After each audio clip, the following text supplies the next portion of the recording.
नमस्कार। Price action series में ये हमारा 8वां वीडियो है। इससे पहले हम इन सभी टॉपिक्स को कवर कर चुके हैं, जिसकी लिंक डिस्क्रिप्शन में है। इसीलिए आज हम उसी सीरीज को फॉलो करते हुए बेसिक प्राइस एक्शन में इन्वर्टेड हैमर और पियर्सिंग लाइन पैटर्न को डिटेल में समझेंगे, तो वीडियो को अंत तक जरूर देखिए। चलिए सबसे पहले इन्वर्टेड हैमर के बारे में जानते हैं। इन्वर्टेड हैमर कैंडलस्टिक पैटर्न एक सिंगल कैंडलस्टिक पैटर्न है जिसमें एक ही कैंडल होती है जब मार्केट एक शॉर्ट डाउन ट्रेंड में होता है और प्राइस अपने सपोर्ट एरिया के पास होती है।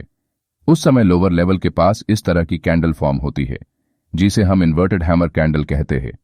लोअर लेवल पर सपोर्ट एरिया के पास बायर्स मार्केट में स्ट्रांग बाइंग करते हुए कैंडल को हायर लेवल पर लाने की कोशिश करते हैं, मगर थोड़ी देर बाद सेलर्स अगेन मार्केट में एंट्री करते हैं और प्राइस को कैंडल ओपनिंग के पास क्लोज करते हैं, जिससे चार्ट पर इन्वर्टेड हैमर कैंडल बनती है। प्राइस ऑलरेडी सपोर्ट एरिया पर होने से नेक्स्ट कैंडल में बायर्स बाइंग करने में अपना इंटरेस्ट दिखाते हैं, जिससे बाइंग प्रेशर बढ़ता है और प्राइस ऊपर क्लोज करती है। इन्वर्टेड हैमर के बाद अगर एक बुलिश कैंडल बनती है और उसकी क्लोजिंग प्रीवियस रेड कैंडल के 50% एरिया के आसपास या उससे ऊपर होती है, तो आप इन्वर्टेड हैमर कैंडल के लो के नीचे अपना स्टॉप लॉस लगाकर एक लॉन्ग ट्रेड में एंट्री कर सकते हो। अब इसके पीछे की बायर्स और सेलर्स की साइकोलॉजी को समझते हैं। यहां पर हायर लेवल पर जो सेलर्स शॉर्ट ट्रेड में एंट्री करके बैठे हैं, उन्हें सेलिंग मूव के कारण अच्छा प्रॉफिट हुआ है।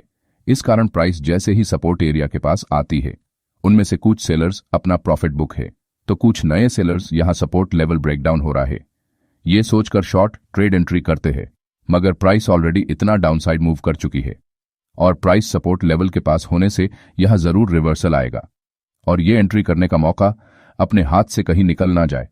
इस कारण बायर्स लोअर लेवल पर बाइंग स्टार्ट कर देते हैं। यहां सेलर्स के मुकाबले बायर्स की संख्या ज्यादा होने के कारण इन्वर्टेड हैमर कैंडल के नेक्स्ट कैंडल में बायर्स प्राइस को हायर लेवल पर क्लोज करते हैं।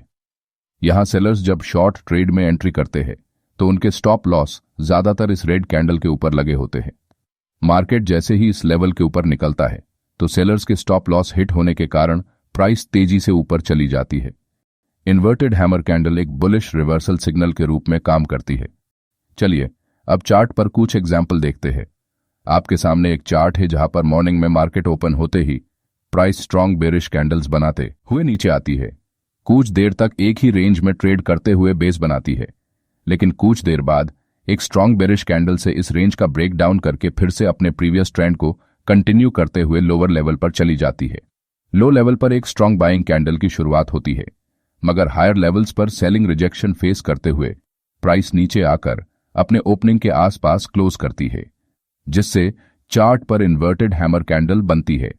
यहां नेक्स्ट कैंडल में लोअर लेवल पर सेलर्स द्वारा प्रॉफिट बुकिंग करने से और बायर्स की मार्केट में एंट्री के कारण चार्ट पर बुलिश कैंडल बनती है, लेकिन प्रीवियस रेड कैंडल का हाई ब्रेक नहीं होता है, जिससे फ्रेश सेलर्स एक बार वापस प्राइस को नीचे लेकर आने की कोशिश करते हैं, मगर फेल हो जाते हैं, जिसे देखकर बायर्स द्वारा बाइंग प्रेशर बढ़ाने से प्राइस ऊपर जाते हुए स्विंग हाई के ऊपर क्लोज करती है, जिससे सेलर्स डर जाते हैं और पैनिक में आकर अपने पोजीशंस एग्जिट करने लगते हैं, जिस कारण प्राइस तेजी से ऊपर बढ़ती है। इसलिए जब भी कभी मार्केट में प्राइस इस तरह की स्ट्रांग बेरिश मूव करती है और सपोर्ट लेवल के पास होती है, तो जब तक सपोर्ट लेवल को ब्रेक करने वाली कैंडल की क्लोजिंग सपोर्ट लेवल के नीचे नहीं होती और प्राइस पुल बैक लेकर फिर से नीचे की तरफ नहीं निकलती, तब तक अपनी पूरी क्वांटिटी के साथ ट्रेड में एंट्री नहीं करनी चाहिए, क्योंकि इस तरह के ब्रेकडाउन फेल होने के चांसेस बहुत ज्यादा होते हैं। चलिए अब पियर्सिंग लाइन पैटर्न को समझते हैं। पियर्सिंग लाइन पैटर्न दो कैंडल से मिलकर बनता है, जिसमें एक कैंडल बेरिश और दूसरी ग्रीन बुलिश कैंडल होती है, और ये मार्केट में बुलिश रिवर्सल सिग्नल की तरह काम करता है। मार्केट में सपोर्ट एरिया के पास एक स्ट्रांग बेरिश कैंडल बनती है। नेक्स्ट कैंडल इस रेड कैंडल क्लोजिंग के नीचे ओपन होती है, मगर लोअर लेवल्स पर बायर्स बाइंग करके प्राइस को अपसाइड पुश करके हायर लेवल पर क्लोज करते हैं। ग्रीन कैंडल की क्लोजिंग प्रीवियस कैंडल के 50% लेवल के ऊपर क्लोज होती है, तभी ये पियर्सिंग लाइन पैटर्न वैलिड होता है। अगर नेक्स्ट कैंडल ओपन होकर प्रीवियस रेड कैंडल के ऊपर क्लोज होती है तो ये कैंडल एक पैटर्न कॉन्फर्मेशन की तरह काम करेगी, जिससे चार्ट पर बुलिश रिवर्सल का सिग्नल बन जाएगा। यहां पर सपोर्ट एरिया के थोड़ा नीचे आप अपना स्टॉप लॉस लगाकर लॉन्ग ट्रेड में एंट्री कर सकते हो।